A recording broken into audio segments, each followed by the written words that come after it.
Principle number 1, do not neglect your fast twitch fibers in the process of getting lean. Here's what everybody does. They go, okay, I'm going to get lean. Slash the calories in half. Big caloric deficit. I'm going to cut back the carbohydrates. I'm going to maybe even cut out carbohydrates completely. Now, because caloric deficits matter, I'm going to now, instead of lifting heavy weights, I'm going to go light. I'm going to go high rep. I'm going to do circuit style weight training because I got to keep my heart rate up. So I got to rush from exercise to exercise to exercise. I got to turn my strength training into cardio. And then after that, I got to go do cardio.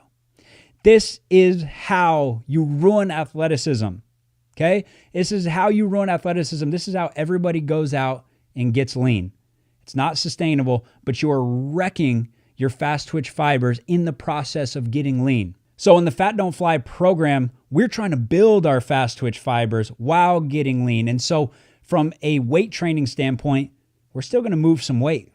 We're still going to move explosively. We're still going to toss some med balls. We're still going to jump. Now, plyometric volume is much less than I would incorporate in like a vert code program. When we're trying to lose weight, that's not the time to do a lot of plyometrics, right? The goal is relative strength, and we're going to get to this in principle number 3. But the worst thing we can do is turn everything into cardio, right? Everybody wants to rush from exercise to exercise, and all of a sudden they start going really lightweight. And what they do with this high rep strength training is they start to take these type 2X fibers and they revert them back. We get these huge fiber type shifts with this high volume, low intensity strength training. And so you start to neglect your fast twitch fibers. Also, what did I mention before that everybody does? We cut calories, and we typically do it in the form of carbohydrates. So you get rid of your carbohydrates. What's the primary fuel source for fast twitch fibers? Phosphocreatine system and carbohydrates, right? So the type 2X fibers, they want carbohydrates. The type 2A fibers, they're primarily glycolytic, so they want carbohydrates to fuel them. Now, they can also be somewhat fueled off of fat, but you need carbohydrates for both your type 2A and your type 2X fast twitch fibers. Now, if they don't get that fuel, one, they don't recover. But two, once you step into your session, your fast twitch fibers are not going to be all on deck. We're not going to be able to be explosive in the gym. We're not going to be able to lift heavy weights. We're not going to be able to move explosively to get any type of gains because we don't have the fuel for those fibers. And so that's how you become a slow twitch mess. You wreck your fast twitch fibers from the diet, and you're wrecking them with your training. Now, in the Fat Don't Fly program, we do cardio, okay? We do typically 3 days a week of higher intensity stuff where we're heart rate zone 5 or zone 4, so pretty intense. And then we do 3 days a week of like a zone 2. So that's like a slow, 20, 25 minute steady state, very, very slow, which is actually really good for recovery, but it's also good for building that aerobic base. Now, some people would look at that and say, but isn't cardio going to ruin your fast twitch? Look, running marathons might ruin your fast twitch. If you start training for marathons and that interferes with your explosive training, and it's going to obviously give you some fiber type shifts more towards slow twitch characteristics. But if you're going out and you're doing 10 to 25 or 30 minutes of cardio a day, whether you're getting that on the court through your sport or you're doing that through treadmill or elliptical or whatever it is, that is a moderate amount of cardio that you need for general health and you need to be effective in your sport. Unless you're a dunker or a high jumper, then you don't need as much of an aerobic base. But if you're a basketball player, we need that. And so I always say, what I tell our athletes who are worried about that, if your fast twitch fibers are actually that inefficient and that fatigable, right? You have these type 2X super fast fibers that are that fatigable where we go out and we do a 20-minute jog and they shift towards type 2A or towards slow twitch. We don't want those fibers. We don't want those in our body. Those are too fatigable. So it's not realistically going to be usable in our sport. Like if you're a basketball player, that's the type of fast twitch that would be around in warm-ups and you would be doing the craziest dunks in warm-ups. 2 minutes into the game, they would already be fatigued and they would not be usable.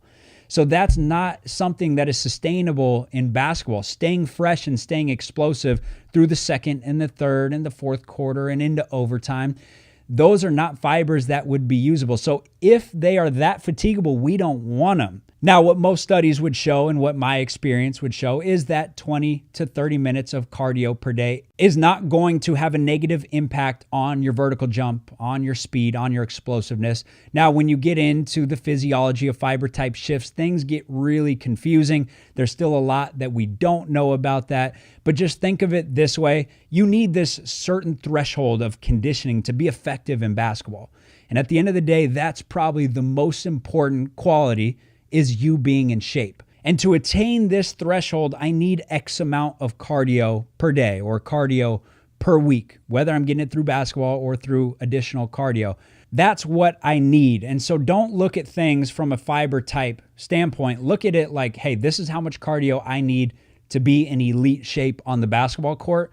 Everything else comes after. Everything else is the cherry on top. Everything else is a bonus. So go do the necessary amount to be in elite shape. The good news is I've assessed the changes in hundreds of athletes. When we get them in elite shape, conditioning wise, they don't actually decrease their vertical jump like a lot of the fast twitch studies might suggest, right? Even when you talk to like Dr. Andy Galpin, who is a leader in this field, they would say, hey, we don't know a lot about exercise and the fast twitch adaptations to it and how that actually affects you on the court. There's still a lot to be learned about fast twitch. So we need enough cardio, but we don't want to do that cardio and then also go out and now start making our strength training into circuit style stuff where we're not getting anything maximal. We're not getting anything near maximal intent because you're so fatigued, you're getting everything at 70%. And that type of conditioning, even though you're tired doing these circuits, like strength training circuits, that does not translate to the court. That's a very, very different type of conditioning. So all you're doing is getting yourself really, really tired, and that is not going to translate like normal cardio would or running sprint intervals or conditioning on the court, right? So you want to keep those things separate. When it comes to strength training, you want to lift explosively, you want to be strong, you want to take enough rest periods so that you can train at a high level without having fatigue interfere too much. Now, in the Fat Don't Fly protocol, we will use circuit training sometimes, but it's usually on the lower intensity stuff where we're focusing on full body stability, or maybe we are focusing on muscular endurance. That's when we're going to add in more circuits. But when we're doing big compound lifts where we're trying to move some weight or move explosively, we're going to superset them or do an alternate set. Where you do an exercise, you take your rest period, you do an exercise, and then you take another minute off or another 2 minutes off, and then we go back to that first exercise. I want you to be fresh for these compound movements. So that's how we actually maintain or build those fast twitch fibers while we're getting lean. And then, like I mentioned before, being in a minor caloric deficit, not huge, just enough of a caloric deficit to lose 1 to 2 pounds per week, while keeping carbohydrates high enough so that we can fuel those fast twitch fibers for our workouts.